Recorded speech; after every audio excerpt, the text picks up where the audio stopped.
இன்றைக்கி பிரேக்ஃபாஸ்ட்டுக்கு இட்லி மாவு தோசை மாவு இல்லை. அது ஒரு அர்ஜென்ட்டுக்கு பண்ணுற ப்ரெட்டு மசாலா மாதிரி பண்ணிடலான்னு அதுக்கு நான் ஒரு கடாயில் கடுகு தாளித்து கொட்டிட்டு வெங்காயம் கருவேப்பிலை வதக்கின்னு இருக்கேன். இது கொஞ்சம் இப்போ நல்லா வதங்கிடுது. அதில் தக்காளி போட்டுக்கிறேன். வெறும் வெங்காயம் தக்காளி மட்டும்தான். இது ஒரு தொக்கு மாதிரி பண்ணிவிட்டு ப்ரெட்டில் வைக்கலான்னு. இப்போ இது நல்லா வதங்கிட்டோம். இது கொஞ்சம் நல்லா குழஞ்சி வதங்கினா தான் நல்லாயிருக்கும். இப்போ இதில் ஒரு ஒரு அரை ஸ்பூன் வெண்ணெய் போட்டுக்கிறேன்.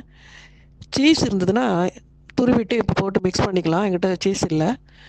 ஒரு அரை ஸ்பூனுக்கும் கம்மியாக காஷ்மீரி சில்லி பவுடர், இந்த மசாலாவுக்கு ஏற்ற உப்பு.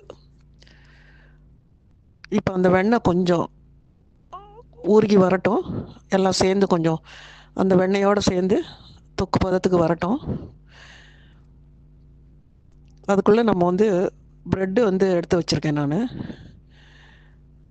சும்மா வெறும் டோஸ்ட் பண்ணி அப்படியே சாப்பிட்றத விட இந்த மாதிரி கொஞ்சம் காரமாக மசாலா ஏதாவது உள்ளே வச்சு சாப்பிட்டா நல்லாயிருக்கும் இல்லையா? அதனால தான் அந்த மாதிரி பண்ணுறேன். இப்போ ஒரு தோசைக்கல்லில் இது 2 ஸ்லைஸ் எடுத்து வச்சுருக்கேன். நான் அந்த சைடு அதெல்லாம் எதுவும் கட் பண்ணல, அப்படியே தான் வச்சுருக்கேன். இதில் கொஞ்சம் வெண்ணெயை போட்டுக்கலான்னு. இப்போ வெண்ணெயை போட்டுட்டு ரோஸ்ட் பண்ணலாம். கொஞ்சம் அந்த வெண்ணெயை நான் முன்னாடி எடுத்து வச்சுருந்துருக்கணும் ஃப்ரிட்ஜிலேருந்து. அதனால் இன்னும் அது ரொம்ப கெட்டியாக இருக்க மாதிரி இருக்குது.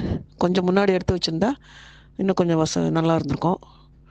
இப்போ அந்த தொக்கு ரெடியாக எடுத்து அடுப்பு அணைச்சிடுறேன். இப்போ பாருங்கள், இந்த வெண்ணெயில் நான் திருப்பி 2 தடவை வச்சுருக்கேன். திருப்பி போட்டிருக்கேன். ஒரு சைடு மட்டும் இந்த மசாலாவை வச்சுட்டு அது மேலே அப்படியே அந்த ப்ரெட்டை வச்சிடலான்னு. எண்ணெயும் ரொம்ப செலவில்லை. கொஞ்சம் வெண்ணெய் போட்டேன் பாருங்கள், அவ்வளோதான். நான் அதுக்கப்புறம் வெண்ணெய் எதுவும் போடல. பாருங்கள், நல்லா ரோஸ்ட் ஆகிடுது.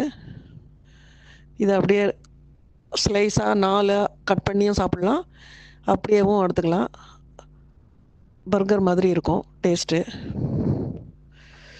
சிம்பிளான பிரேக்ஃபாஸ்ட்டு. இட்லி தோசை மாவு இல்லாத அன்றைக்கி இந்த மாதிரி பண்ணி சாப்பிட்லாம். நீங்களும் ட்ரை பண்ணுங்கள்.